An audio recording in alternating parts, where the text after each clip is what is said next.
Well, the government has dismissed claims by sugarcane millers that it does not have the power to set revenue sharing ratio between farmers and millers, saying it is empowered to do so by the law. Now, in a notice of opposition on an urgent High Court application by Hippo Valley Estates and Triangle Limited seeking to set aside the revenue sharing ratio, Industry and Commerce Minister Honorable Mangaliso Ngobuzita Ndlovu argued that he was mandated to administer the Sugarcane Production Control Act. Now, the new arrangement favors the farmers. We spoke to Joshua Takawira, a legal expert, to help us to make sense of the development.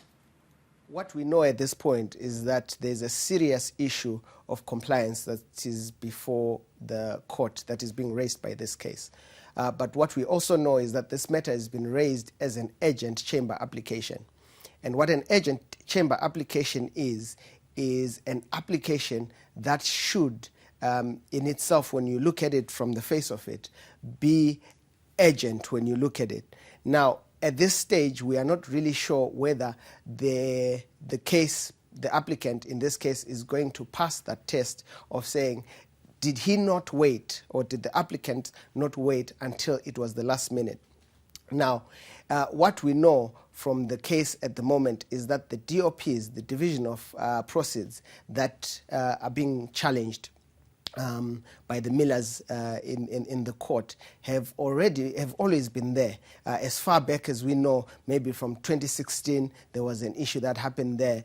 But we know that over time, these issues have been there. Now, the question is, will this matter be regarded as urgent? And if not, the matter is going to be rolled over to the normal court roll. And when they are rolled over to the normal court roll, we expect that the matter is going to take maybe a couple of months until we know an actual decision from the High Court.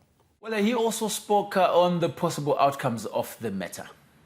It's difficult to say at this point because the parties will still need to file a lot more papers and make submissions before the court. But before then, we may as well have to wait and see. What we know is that the minister has raised an issue and said the DOPs have always been there for quite a long time, and therefore they fall in what is called common law. Now, what common law is law that is not necessarily in statute or law that is not written down, either in case law or whatever, but comes from practice. Now, what the minister is saying is that over the years, this has been a practice that the millers have always been involved in, and they've always gotten on the ground to negotiate with the minister around the DOPs and all those sort of things. So what may come out of this is either we are going to see a decision being made that the DOPs indeed fall part of what the law is and will be written down in case law and recorded in case law and will be a practice that is going to be established in law and as opposed to the common law. Now, the economic analyst Daisy Huni also weighed in on the matter, and this is what she had to say.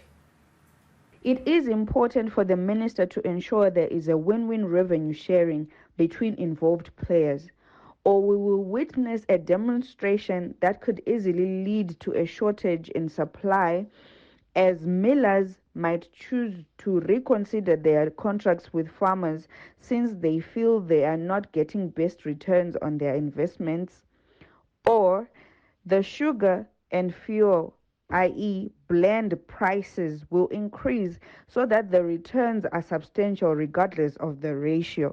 Either way, it will be a loss for us, the final consumers.